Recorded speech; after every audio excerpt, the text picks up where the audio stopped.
Our hearts beat to the city streets. We began to feel the fire.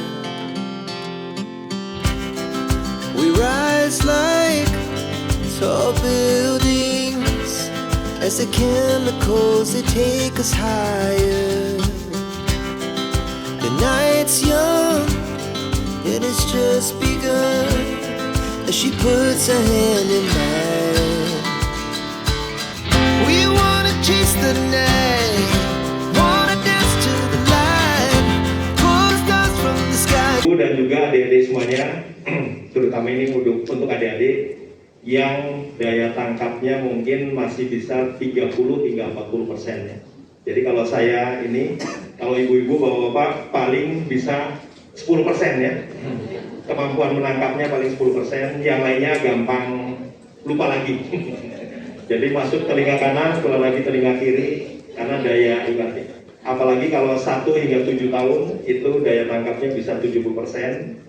Kemudian 7 sampai 14 tahun, daya tangkapnya kira-kira nyampe antara 30 hingga 50% lah.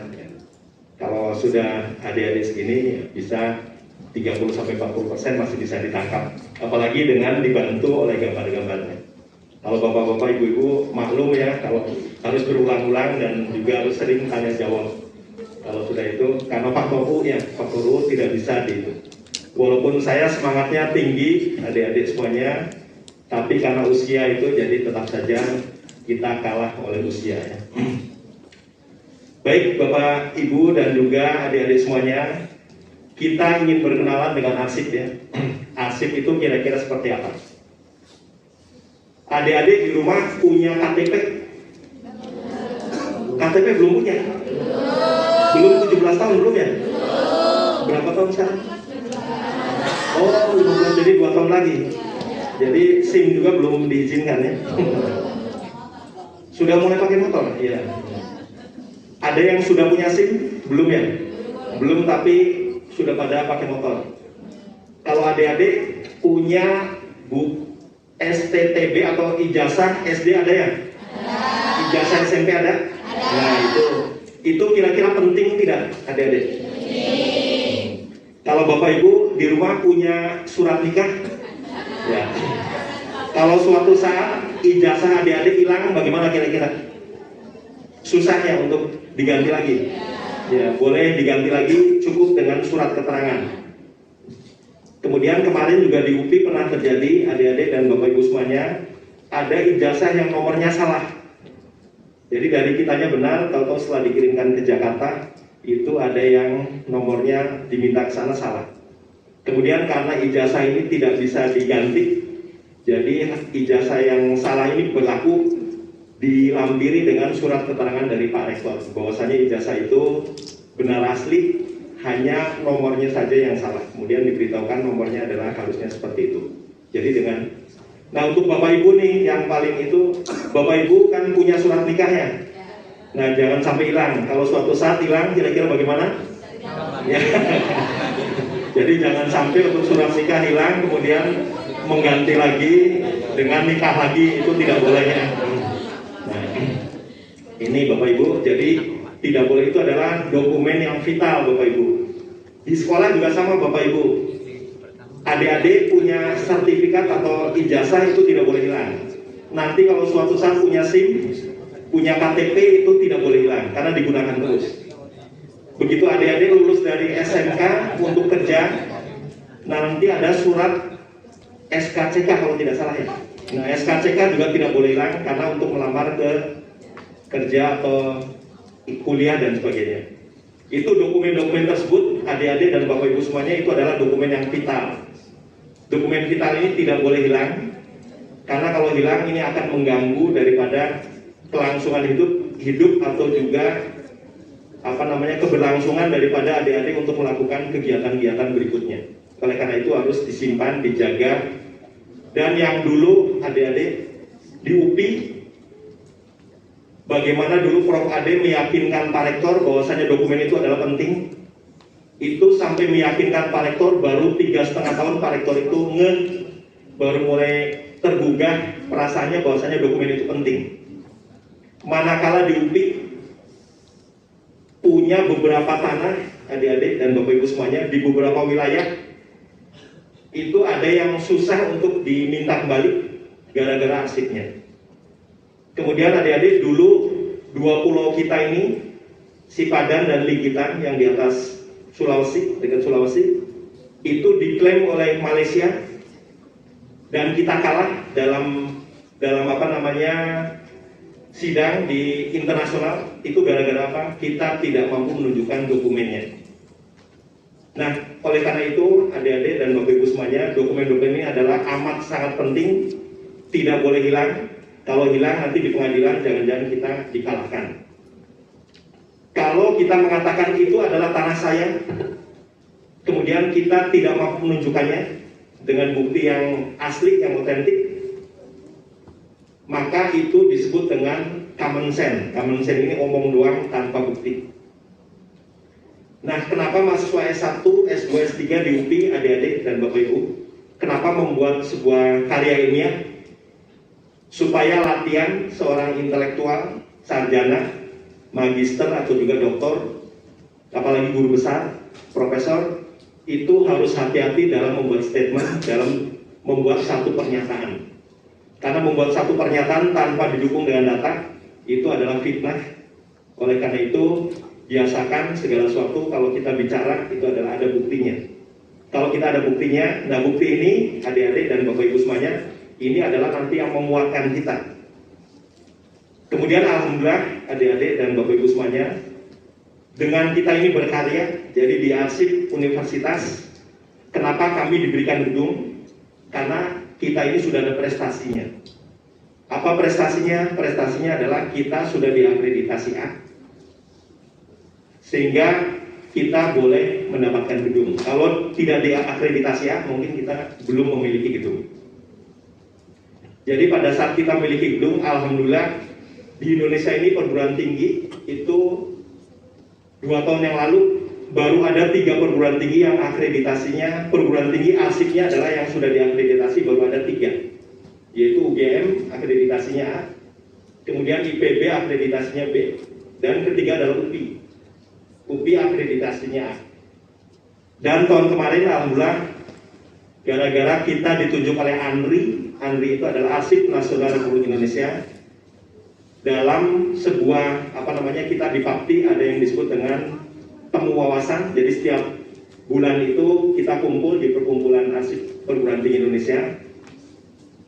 Itu oleh orang ANRI, kita ini UPI Arsip Universitas ditunjuk untuk memberikan, jadi apabila ada perguruan tinggi negeri yang arsipnya akan diakreditasi, silahkan berkunjung ke arsip UPI ya. Jadi alhamdulillah kita kemarin dikunjungi oleh UT dan sekarang UT-nya sudah berani akreditasi dan sudah memperoleh nilai A.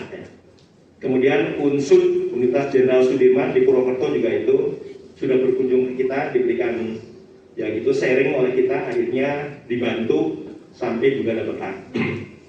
Ada satu perguruan tinggi lagi yang sekarang sudah melonjak tinggi, yaitu UNAIR. UNAIR nilainya adalah AA, jadi tertinggi di kita. Jadi baru ada 6 perguruan tinggi di Indonesia yang sudah diakreditasi.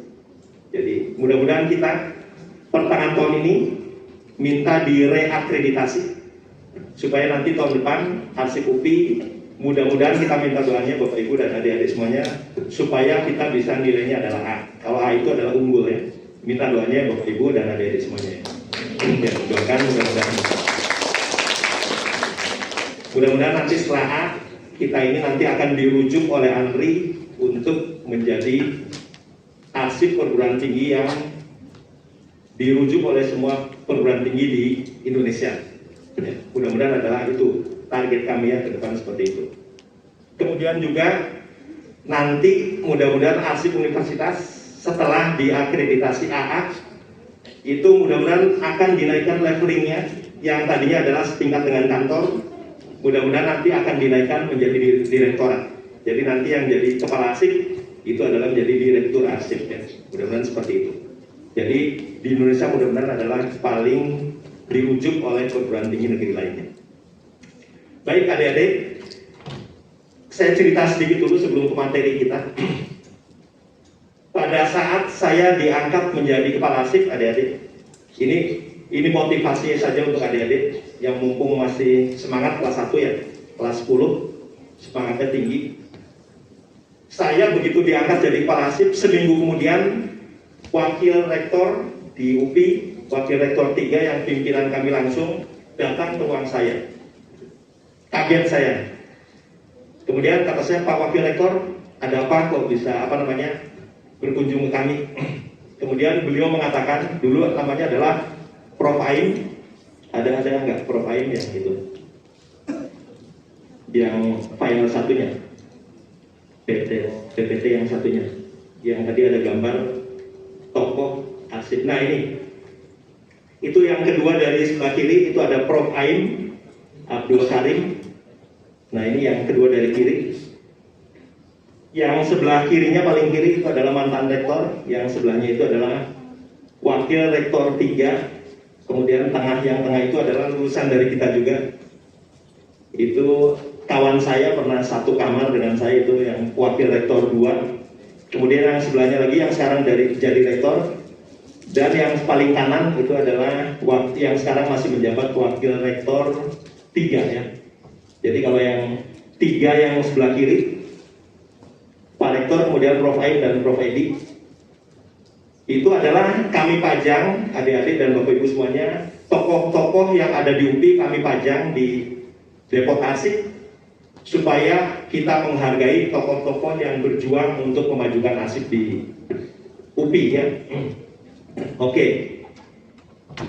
Pak Prof Aim mengatakan pada saya, Pak Budi tolong hadiahi kami, kata Pak Warek ya, hadiahi kami, karena pertengahan tahun 2020 saya diangkat itu kira-kira akhir Desember 2019, mulai duduk sebagai kepala arsip 2 Januari 2020. Kira-kira tanggal 9 ya, setelah saya duduk di kantor arsip, Prof Aim itu datang ke saya mengatakan, Pak Budi tolong bantu kami, hadiahi kami, supaya arsip diberikan diakreditasi dan nilainya A. Karena yang minta pimpinan di UPI. Kemudian saya langsung kaget, dan saya langsung pada saat itu kami baru mulai bekerja, kemudian bulan depannya ada pandemik. Jadi 2020 itu mulai ada pandemik. Sementara yang lain, unit kerja yang lain pada dikenal WFH, work from home, hanya di arsip satu-satunya yang tidak mengenal WFH. Jadi selalu WFO. Nah, akibat daripada kita ini WFO, karena tuntutan dari Pak Wakil Rektor untuk supaya minta dihadiahi A, jadi alhamdulillah pada tahun berikutnya kami mampu menghadiahi Pak Rektor dengan Wakil Rektor dengan akreditasi A. Hanya pada saat akreditasinya sudah dapat, Pak Rektor dengan Wakil Rektornya sudah berakhir masa jabatannya. Tapi kami membuat syukuran kecil-kecilan buat tumpeng, kemudian akhirnya beliau-beliau itu diundang. Nah, sebagai bukti bahwasanya kami ini peduli terhadap tokoh-tokoh yang sudah majukan arsip di UPI, maka kami pajang foto-fotonya di Depot Arsip Universitas. Nah, itu adalah kira-kira sejarah sedikit tentang perkembangan arsip di UPI. Baik, sekarang kita masuk ke materinya Pak Said yang PPT yang satunya. Ya. Adik-adik dan Bapak Ibu semuanya, kita sekarang mulai masuk ke materi kita. Jadi ini ada yang disebut dengan pengelolaan arsip yang dinamis, yang aktif ya. Adik-adik, kira-kira arsip itu apa adik-adik? Ada yang berani ngacungkan tangan? Kira-kira arsip itu apa? Enggak apa-apa ya, santai saja. Silakan Bu Eca, ada itu dibantu. Tolong sebutkan namanya dan kelas apa ya. Berdiri. Izin perkenalkan. Boleh? Ada yang di foto itu siapa yang kira-kira? Ini keberanian untuk itu. Sebentar. Ini diabadikan dulu. Tepuk tangan dong. Tepuk tangan dulu. Ya, silakan. Ya. Izin perkenalkan Didik, Prof. Didik ya, dari kelas. Nama saya Silakan. Nama saya Muhammad Serta Manawa. Ramadan dari kelas 10 MPLB 2. Arsip itu surat penting Ya. yang terjaga. Surat-surat penting yang terjaga. Iya. Oke. Kalau salah mohon dikoreksi. Ya, Prof. oke.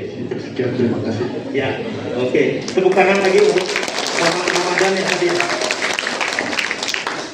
Ramah aja Pak. Prama, ya, Prof. Prama. Ya, silakan, nggak apa-apa. Disebut Bapak, Prof juga nggak apa-apa. Ada lagi yang wanita barangkali? Tidak usah ragu-ragu, bertanya saja, yang penting Anda masuk di foto oleh apa namanya.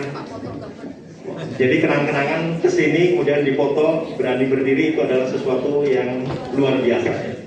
Jadi keberanian itu. Salah juga tidak apa-apa, seperti Rama tadi. Salah, yang penting berani berdiri, kemudian gitu. Arsip kira-kira apa?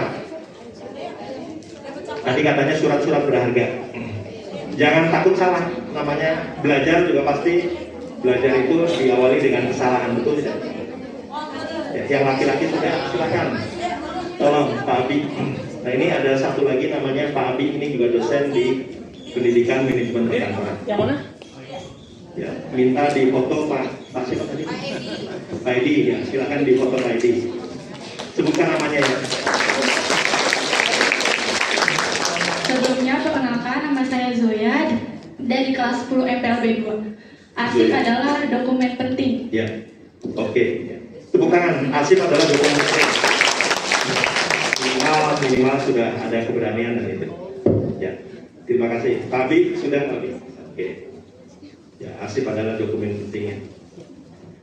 Oke, yang tadi yang saya contohkan, yang tadi apa namanya, ada surat tanah. Kalau di organisasi adik-adik itu adalah pendiriannya, akte pendirian dari perusahaan itu adalah tidak boleh hilang. Karena kalau hilang, arsip vital ini mengganggu kelancaran kegiatan daripada organisasi tersebut. Kalau dari Bapak Ibu, ini juga yang itu misalnya KTP hilang, nanti kita ngurus sesuatu akan sulit. Kartu keluarga kalau hilang juga akan sulit ngurus-ngurusnya. Kemudian ada SK-SK, kenaikan pangkat dan sebagainya, itu adalah harus di itu ya. Paling aman SK-SK itu harus disimpan di bank ya. Supaya betul-betul ini ya. Adik-adik kok belum tahu ya kenapa Bapak Ibu gurunya sering nyimpan arsipnya di bank ya. Untuk apa? Itu adalah supaya amannya. Di BJB katanya. Paling sering. Adik-adik nanti juga kalau sudah jadi pegawai, jangan kaget kalau nanti ada SK-nya yang dititipkan di bank ya. Itu nanti dialami oleh adik-adik. Apalagi saya dari dulu juga paling sering, mungkin sekarang juga masih ada di Bank BRI ya. Dokumen-dokumen saya disimpan Bank BRI. Kalau yang tadi BJB katanya, itu sudah langganan adik-adik ya. Kalau kita dapat kredit dari bank, artinya kita dipercaya. Kredit itu artinya adalah kepercayaan. Nah, itu jadi ya, oke. Tepuk tangan boleh ya untuk ini ya, untuk yang sudah peduli terhadap dokumennya untuk disimpan di bank supaya aman. Oke.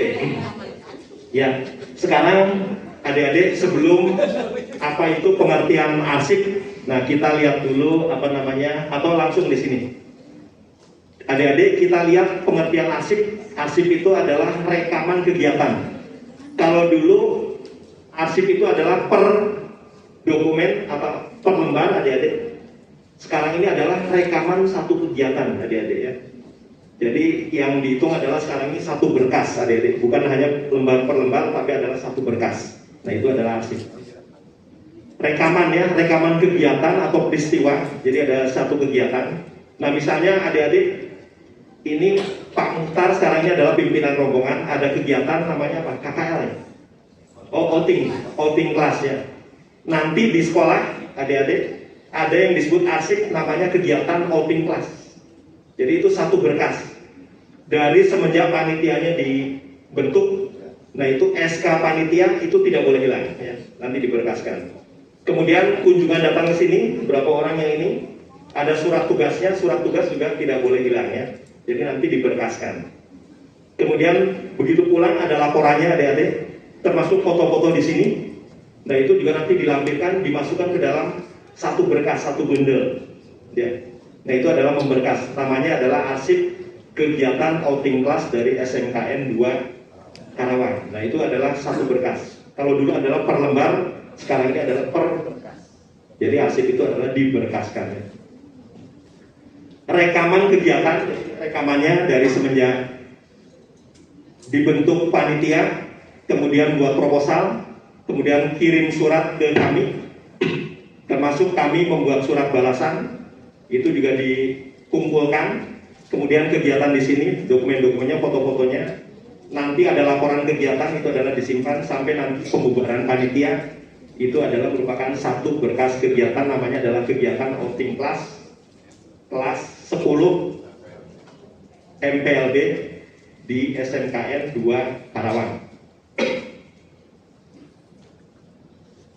Kegiatan atau sebentar Pak, dalam berbagai bentuk dan media ya. Jadi tidak yang tadi ada bentuknya kertas-kertas, ada foto, ada rekaman itu, misalnya apa namanya flash disk dan sebagainya, itu adalah medianya. Sesuai dengan perkembangan teknologi informasi dan komunikasi yang dibuat dan diterima oleh lembaga negara, pemerintahan daerah, lembaga pendidikan, perusahaan, organisasi politik, organisasi kemasyarakatan, dan perseorangan dalam pelaksanaan kehidupan bermasyarakat, berbangsa, dan bernegara. Ini menurut Undang-Undang Nomor 43 Tahun 2000.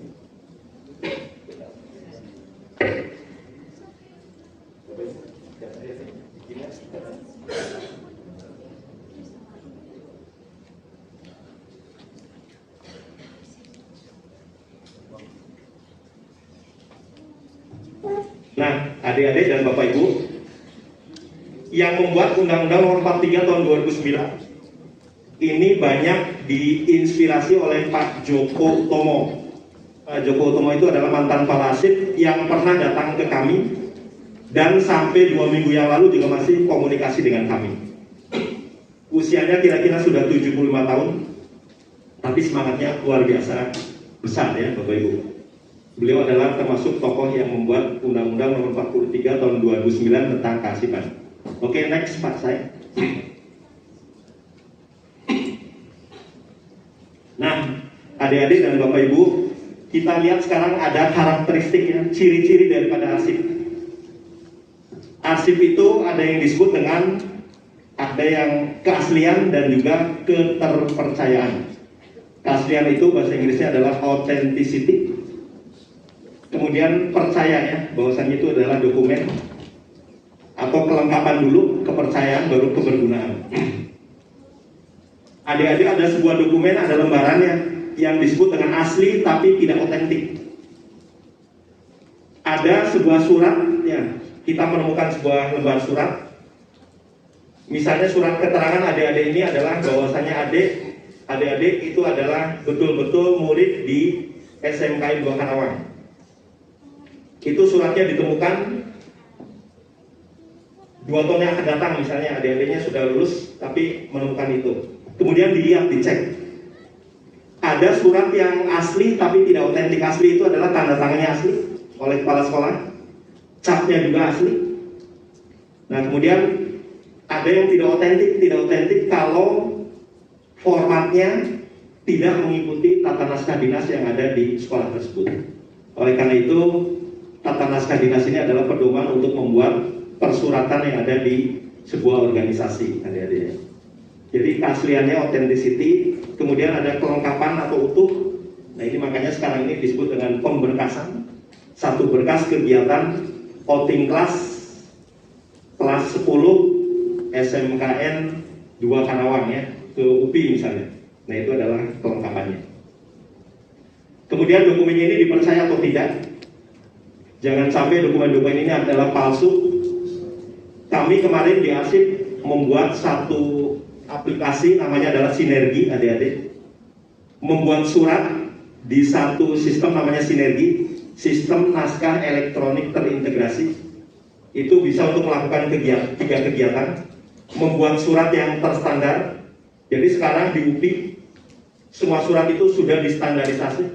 Jadi antar fakultas itu adalah sudah sama bentuknya, formatnya dan sebagainya, semuanya sudah sama.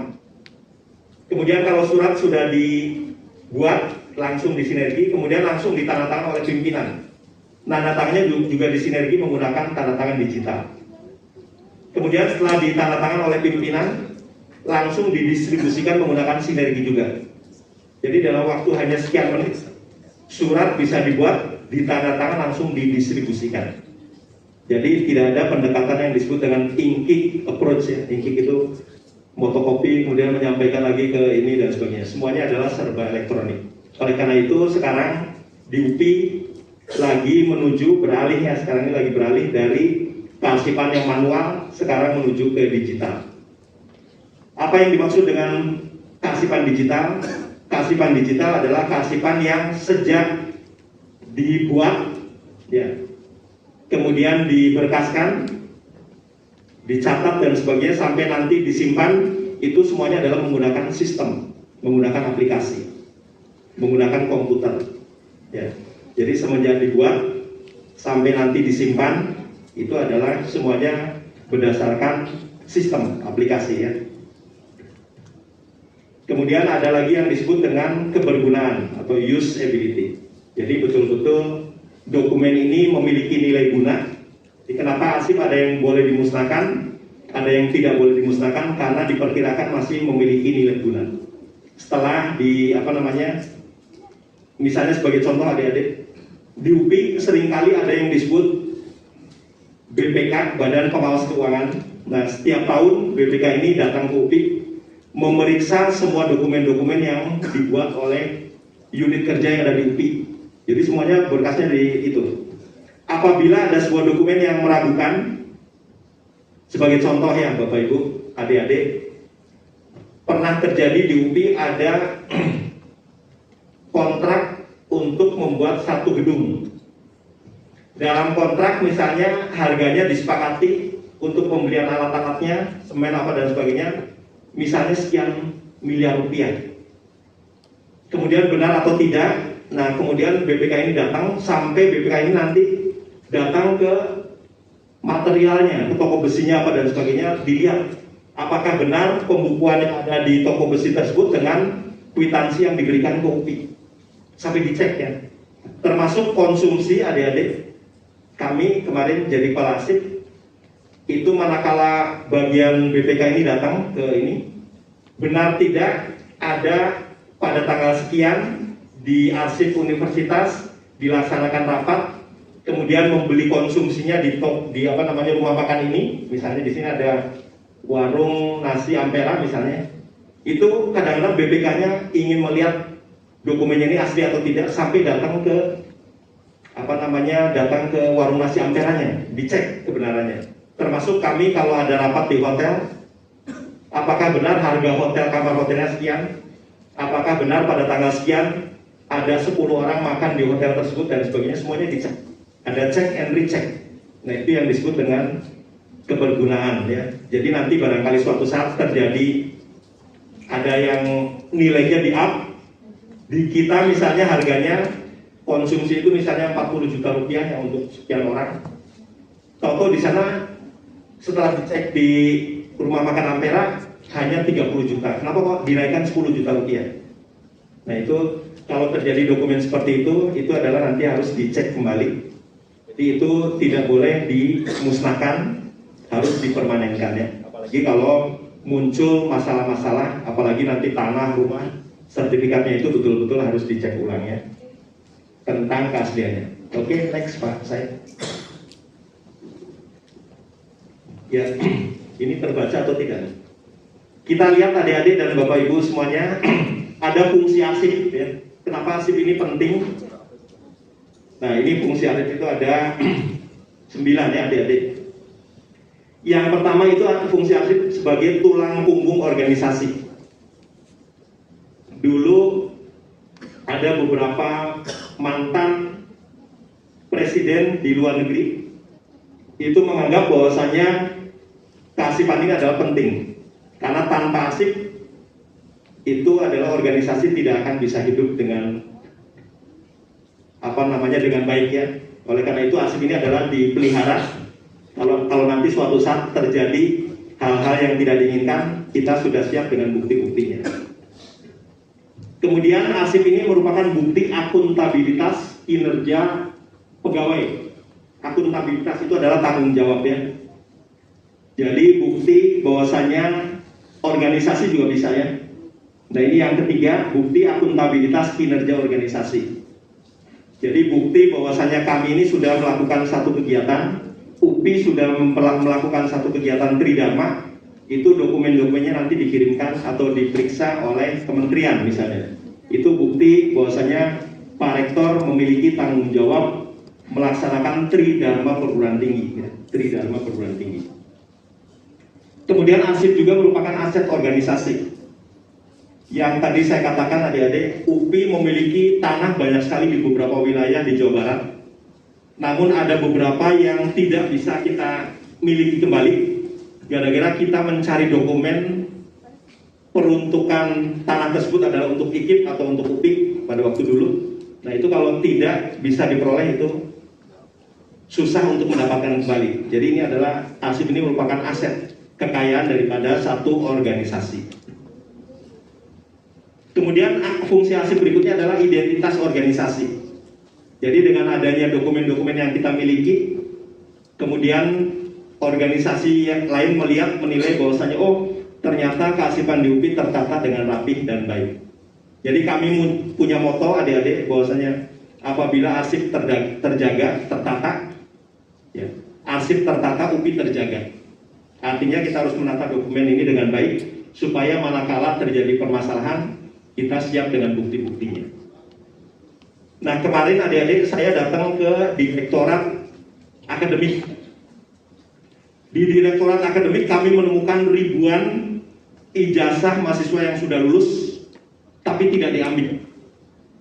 Banyak sekali, sampai ribuan. Bahkan pinggir-pinggirnya ijazah ada yang sudah umurnya 20 tahun lebih dan sebagainya. Tidak diambil, kenapa tidak diambil? Mungkin pada saat lulus dia harus nebus, mungkin belum bayar SPP, ya mungkin belum perbaikan. Jadi pada saat ujian harusnya ada perbaikan, dia